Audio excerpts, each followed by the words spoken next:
There you go. It's ringing. Hola, abuelo. ¿Qué te parece?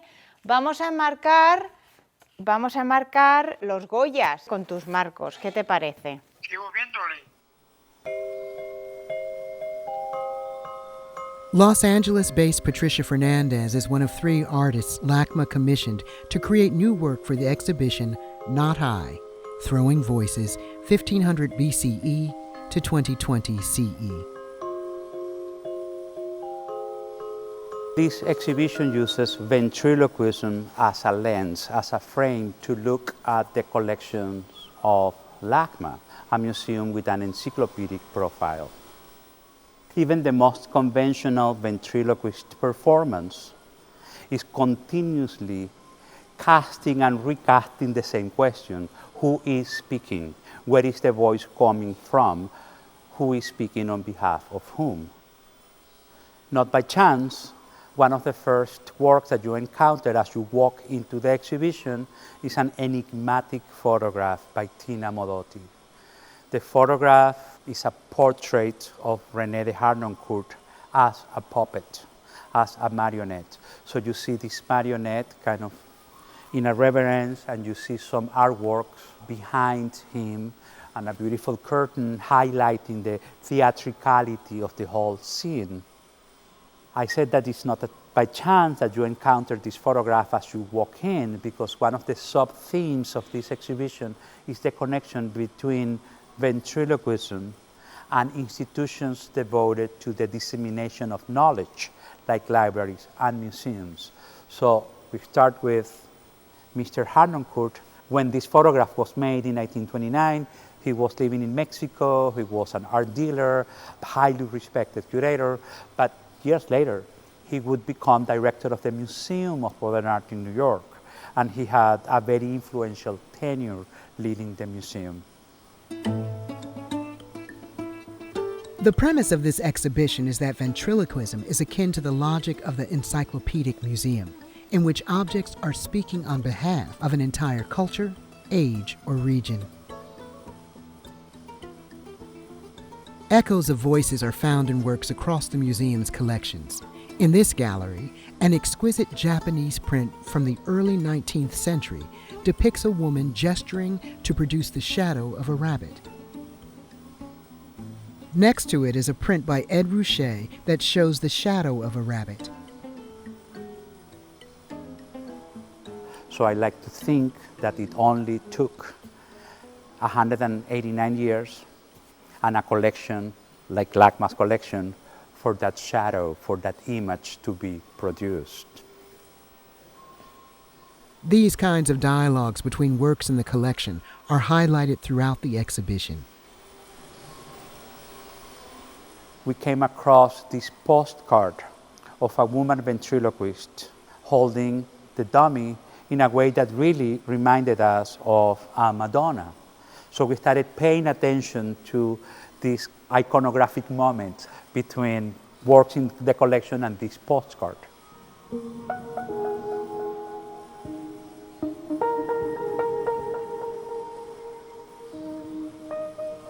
So when you set out to research the collection, looking for voices and sounds and text, you realize that you are really exploring how objects speak, what kind of voices they have, and what are the strategies that institutions deploy to filter, to amplify those voices. To examine these questions, LACMA commissioned 3 artists to create new works for this exhibition. Artist Raven Chacon was commissioned to create a sound installation based on a selection of 20 whistles in LACMA's Art of the Ancient Americas collection.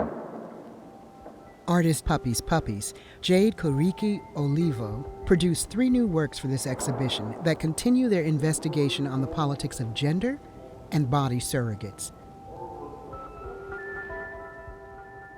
Patricia Fernández created sculptures that function as frames for etchings by Francisco de Goya, included in the exhibition. The carvings on these frames are influenced by her grandfather, a carpenter who lives in northern Spain. I'll talk a little bit about my grandfather. He was born in 1923, I believe. He started carving during the Spanish Civil War, and he learned this X mark. He calls it estrellas, which are these stars. And it's basically this repeated triangle pattern. It's something that I grew up watching as a kid. Since 2010, she has been collaborating with her grandfather on artworks, copying his carving techniques and folding his voice into her own. And he would mail me letters. In the letters, he sent me drawings, sketches, and also cardboard maquettes for pieces that he wanted to make or that he thought that I should make for him.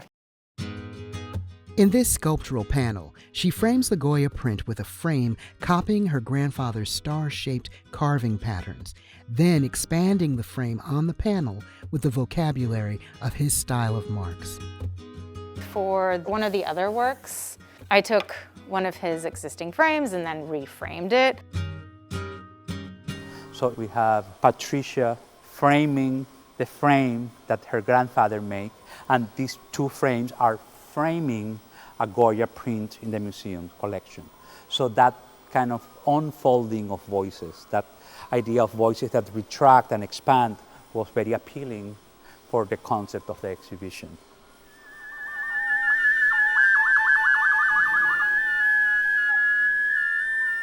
What you are hearing is a track from a composition called Mouthpiece by the artist Raven Chacon. He was invited to come to LACMA and work with these whistles in the museum's Art of the Ancient Americas collection. Part of my interest in working with instruments that are trapped in collections is wondering when the last time they were played was. How long has it been since this instrument was able to sing? And what happens when that sound is in an environment that it had never been played in before. So in a way, it's already trapped in a museum collection, but then its sound is further trapped in the same museum. I was very conscious of that and trying to think, well, who is it singing for? Is it singing for people, or is it singing to the other objects in the collection? So for me to start thinking about that and what these other objects are, as if it's an old object that's introducing new objects into a prison maybe, and saying, this is where we live, let me introduce you and show you around.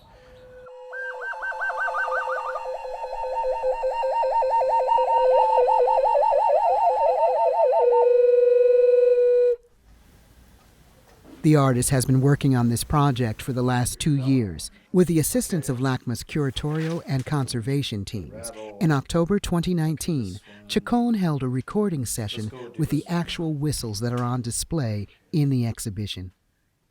The museum enlisted the help of flautist Alethea Lozano to discover the singular sounds of each piece.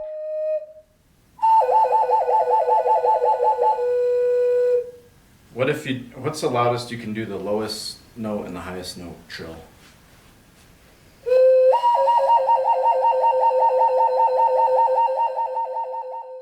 What happened next is these sounds ended up becoming trapped in my hard drive or on SD cards.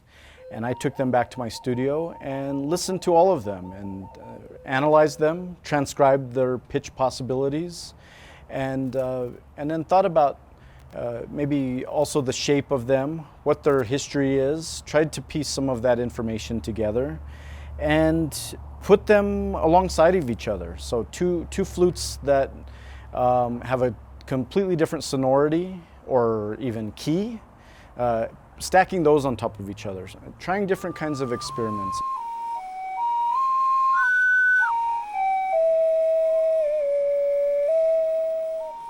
Mouthpiece, the resulting sound installation, consists of 7 songs made exclusively with the sonic material the artist recorded with these objects.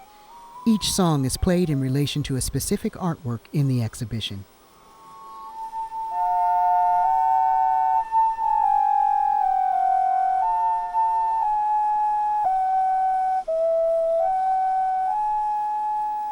Moving through the galleries, there are a flurry of sounds and voices that are projected by various objects.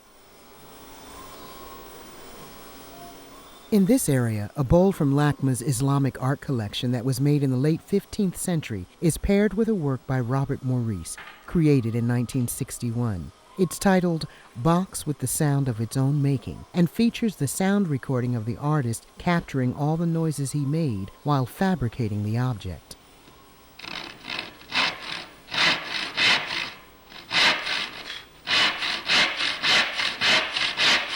These two objects are placed next to each other because this Islamic bowl is engraved with a poem.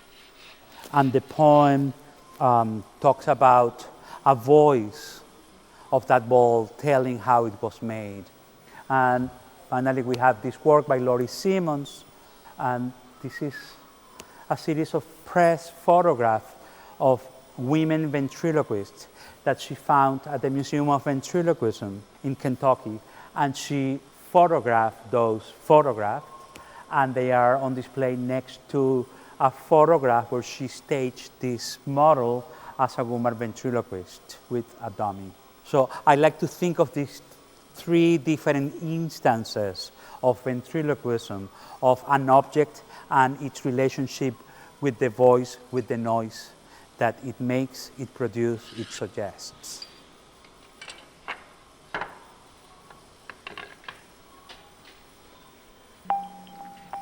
This bookshelf installation is a project by artist Meriç Algün, titled The Library of Unborrowed Books.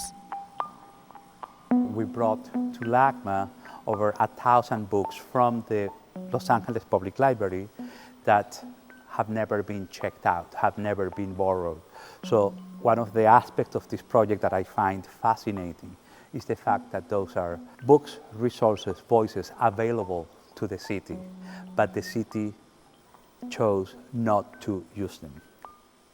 So are like voices in potentia, voices that are awaiting to be waken up.